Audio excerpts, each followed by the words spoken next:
So we all are familiar with this situation. Project deadlines coming up, maybe a team member is sick, and before you know it, you look at your to-do list and you just start to get this feeling of overwhelm. Like, how are we going to deliver on these projects on time? I want to share with you a simple hack that has allowed me to stay calm and collected and actually get loads done in a short space of time. So the first thing I want to talk about is projects and clients. It's always better to let people down as early as possible. I will try and communicate with all stakeholders and let them know that things are running behind or there's a bit of pressure on right now. Step two is this idea of is responsible for a lot of the growth that my business personally has had over the last few years.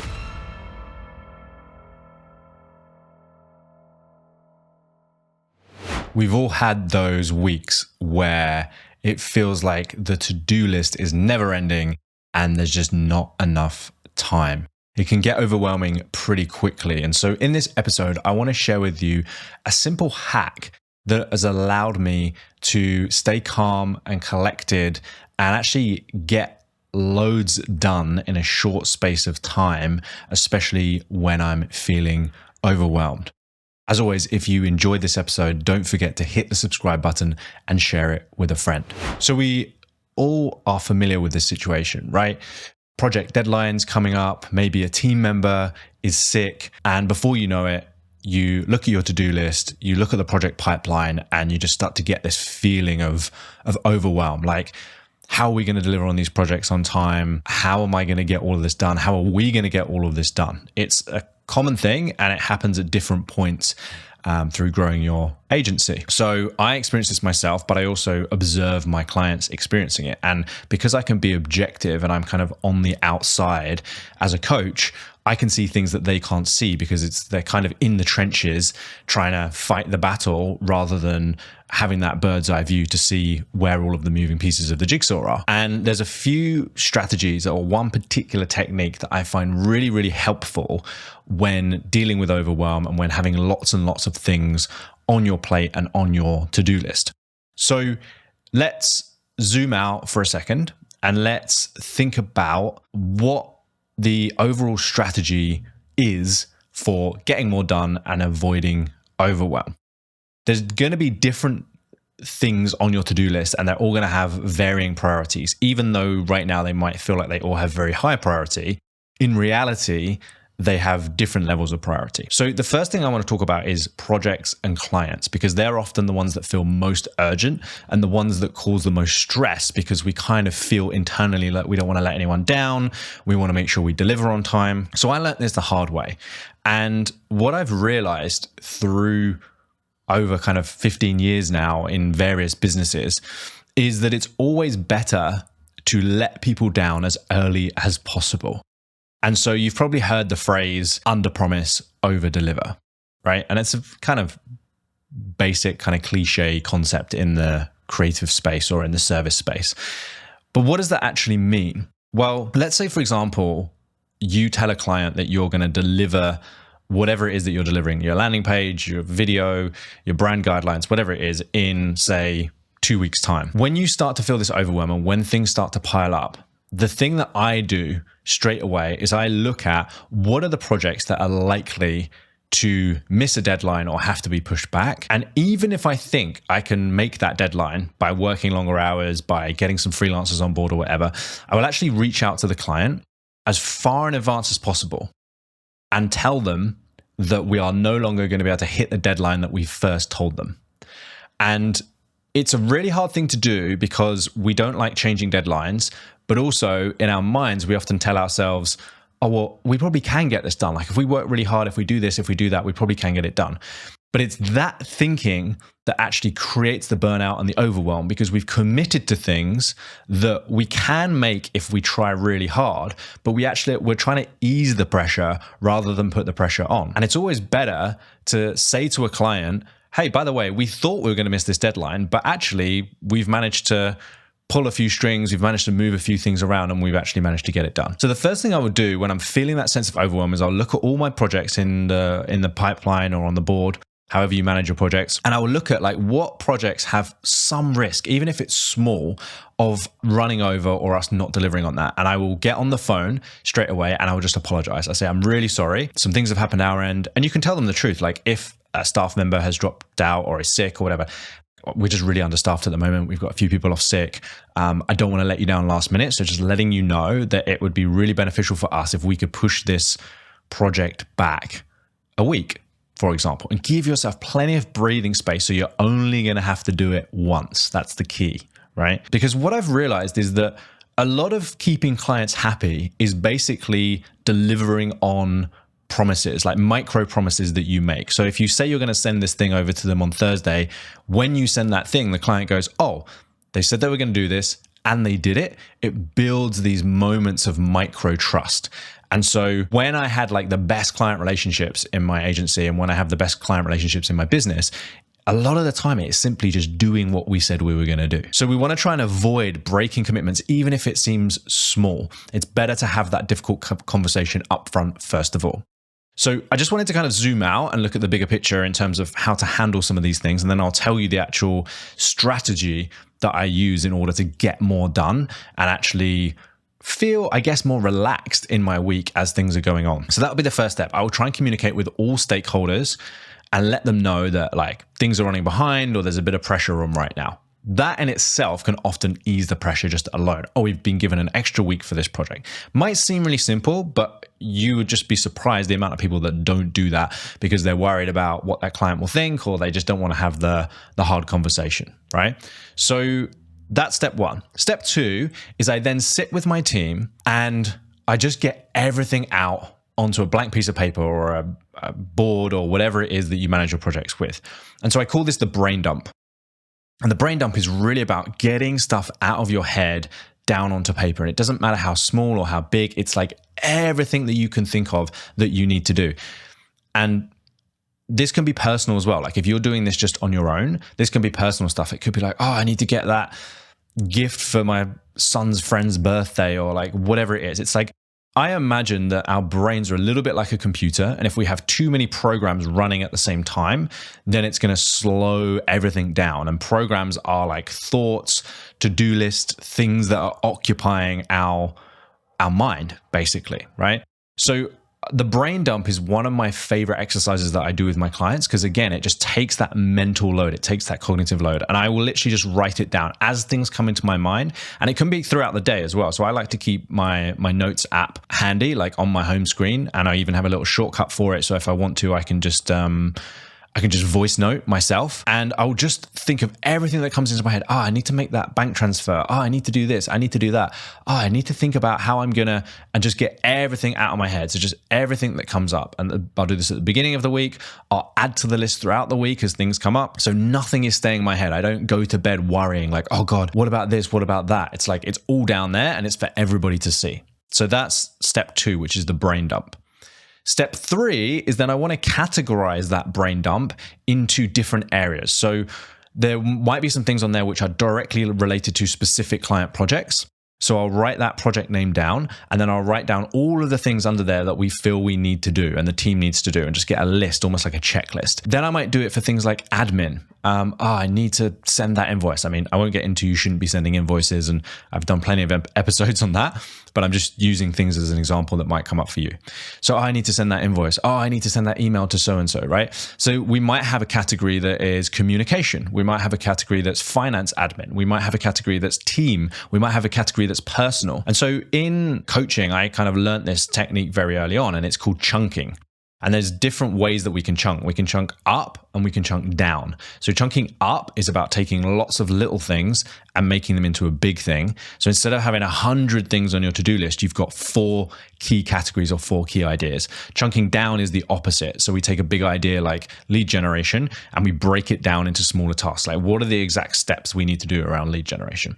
So chunking is a really powerful tool to help with overwhelm. So I'll then categorize things and I'll think about, right, what are all the different categories we have and just lay that out. So now I should have a brain dump of things. Each one of those things has different categories. The next thing I'll do is I kind of put all of that to the side for a second. So it's almost like I've got all that stuff out of my brain, I've categorized it, put it to one side and just kind of start with a blank slate. I then ask myself the question, if I could only achieve 3 things, like 3 key outcomes by the end of this week, what are the 3 things that I would pick?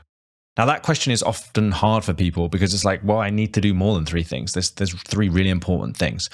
But this is kind of the trap, right? And this is an idea from a book that I read a long time ago called The One Thing. And I can't remember who it's by, but if you Google The One Thing book, then you'll find it. And I'll see if I'll get my editor to put the link in the show notes as well. But the idea of The One Thing is that instead of trying to do lots of things which probably have low impact and getting overwhelmed with the little things, we really want to look at like, what are the big things that have the most leverage? Like, what are the things that if I just completed this would make everything else in my life and business easier? And this is really valuable thinking time. This kind of way of thinking is really, really valuable to actually spend time doing this. And I do this every single week, whether I'm overwhelmed or not. The process that I'm talking through right now, I sit down with my team and we actually go through this process every single week. And it's how we decide our top priorities. And this alone, this idea of finding the leverage, finding the one thing that's going to make everything else redundant, actually is responsible for a lot of the growth that my business personally has had over the last few years. And I also use this technique and this strategy with my clients. So I want to think about like, what are the 3 outcomes, or no more than 3, that I would choose if I could only have 3 things completed. And so I'll give you an example of this, right? It might be, number 1 is we want to have X deliverables sent to Y client by the end of this week. Like, that is the one thing. If we just only get one thing done, like, we need to make sure we do that, because if we don't do that, like, clients can be super unhappy. They might not pay on time, like whatever it is, right? The second thing might be, this is the 3rd time or 4th time we found ourselves in this situation.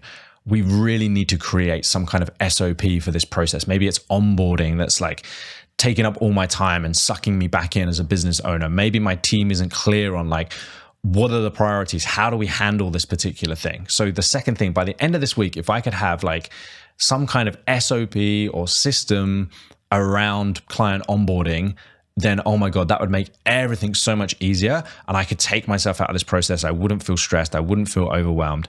Like, what are those things? So imagine, fast forward to the end of the week. If you had a magic wand, you'd wave that magic wand, and those are the 3 outcomes I would have. And it's really helpful to make them like outcome specific.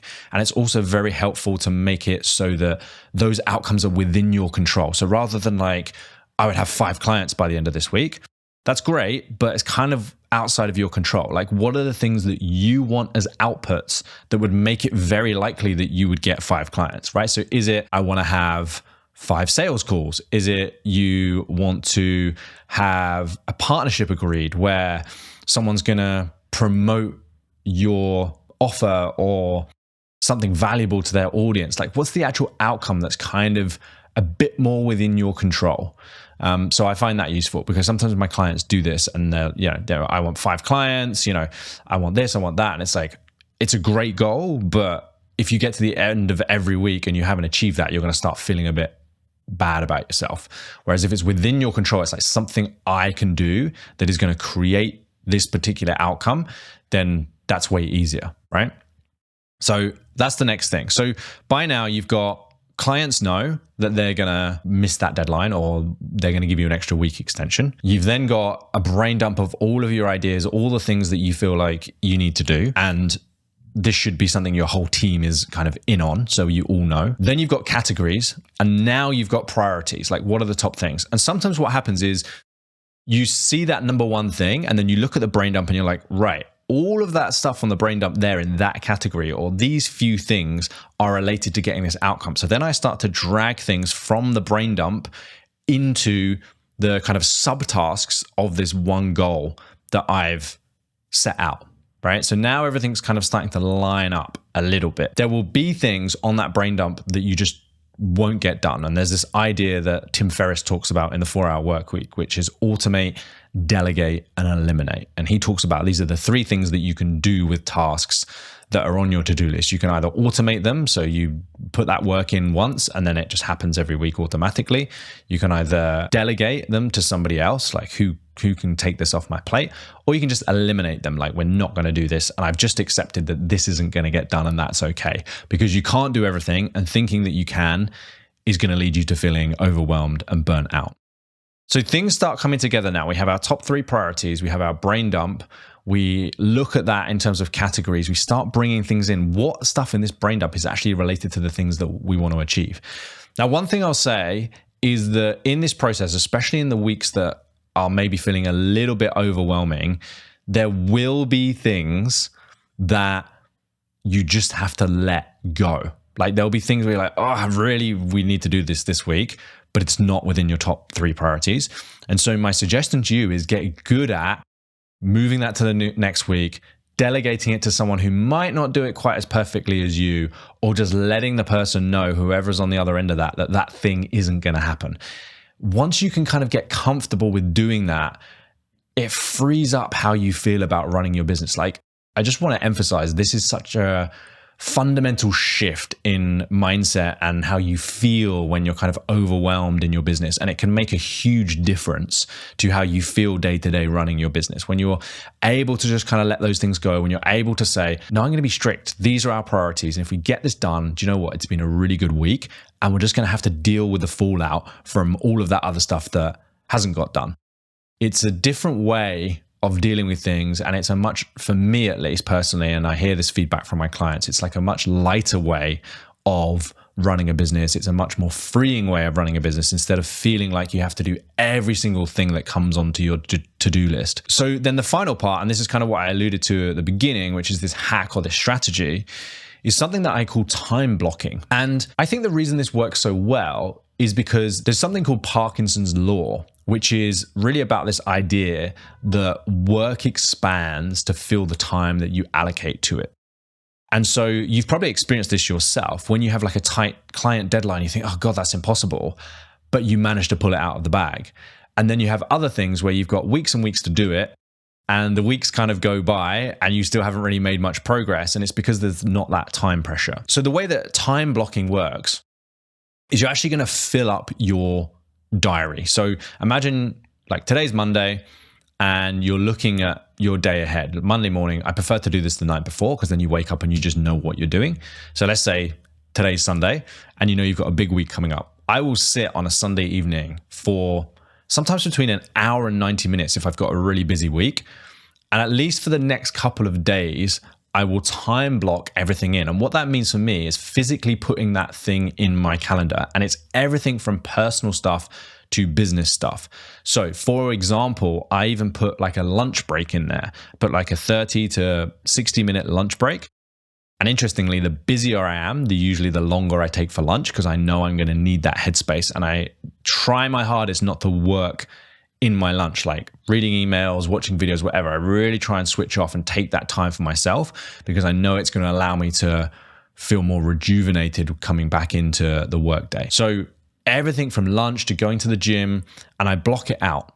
And so I have like, let's say priority number 1, I'll block that out, and I'll block like an hour or 90 minutes of deep work on that thing. And sometimes it involves other people. And if it does, I'll invite them to that work session. So if there's other people in my team that I need help on this, we invite them to a work session of like 90 minutes, and we just work together to get this thing done. And we can communicate, we can have it on chat, right? You know, Jane's doing this. Okay, Jane's going to go and, you know, put this presentation together. Great. Fred's doing this. And everyone's doing their own thing. And it's kind of like this little mini working session, whether you're online or in person. And the cool thing is, what I do is I set goals at the beginning of that session. Like by the end of this session, we want to have these things achieved. And we are really strict. Like when that time is up, we have to just leave whatever it is that we've done. Like that output is the output that's going on to the next stage of the project or whatever it is. And again, this feels hard and it feels scary, and there might be some resistance around this, but it's really interesting when people know that the final output of this thing is the final output that's going to go ahead to the next stage. They get way more done in that time, and they don't spend as much time kind of going backwards and forwards on these tiny little things, these kind of perfectionism type things, right? this is really important, especially for the creative process, because people actually get way more done. They spend way less time procrastinating, and the output is usually the same quality. Like the difference might be like a 1 or 2%, but the output is usually the same quality. And I find that by time blocking and sitting down and then saying, right, this is the next thing that we're going to move on to, actually just get so much stuff done. There's not this whole perception of, oh, I just need to work on this, then I've got this thing, then we're juggling all these different kind of tasks. It's like, we are just focused on this one thing. This is the output that we need. And by the end of this time period, that's the output we're going to create. And whatever comes out is what we're going to be left with. And so this strategy, this time blocking strategy, and being very specific on the outcomes and the outputs that you're getting within that time block has been a game changer for me. It's been a game changer for my clients. It allows them to get so much more done, and it allows them to stop procrastinating, being perfectionists. Like it's honestly just been a complete game changer. I highly recommend that you do those other steps before, because otherwise you come into kind of one of these work sessions, whether it's with somebody else or on your own, without a clear understanding of what you're actually trying to achieve and how it fits into the bigger picture of this week.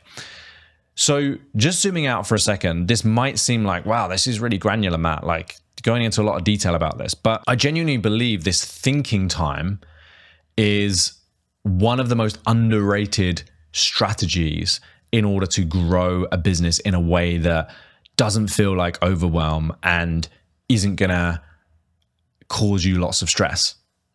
I genuinely think that taking the time to consider what is really important to us as a business, what is really important to me as a founder, and doing that on a weekly basis. Like we do it on a weekly basis. We encourage our clients to do it on a weekly basis, because then when those weeks come up where you're overwhelmed, it feels way easier. It feels like way less pressure to just go, okay, yeah, look, this is a really busy week, but we've got a strategy, we've got a framework, we've got a way of dealing with this. Everybody in your team knows. And so it's just like, get to work. Like, let's sit down, let's figure out the priorities, let's all agree on it, and let's get to work. And look, things change, stuff comes up. Client says, oh my God, we really need this. It's for a massive campaign. And sometimes things have to move around. But the way that I deal with that is I kind of pause everything and everyone. Like if we need to restructure our priorities, everybody needs to be in on that, right? We need to go, right, guys, everyone pause, down tools. Let's come back to thinking time. We've just had this email from this client.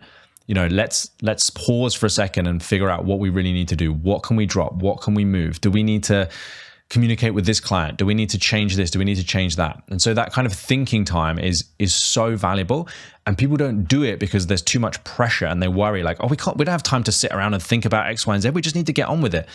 But a lot of the time we're just busy fools in that situation, and we're missing these leverage points. We're missing our ability as humans to think strategically, to be creative, to use our time effectively and our energy effectively and our brain power effectively to actually deliver the best work that we can for our clients.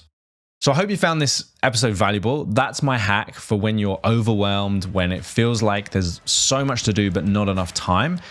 Go through these steps, write them down if you have to, really get clear on what your priorities are and get everything out of your head onto paper so you and your team know what to focus on, and you will get way more done in way less time. This has been the Creative Courage podcast. My name is Matt Essen. If you enjoyed this episode, please do share it with a friend, and don't forget, hit that subscribe button.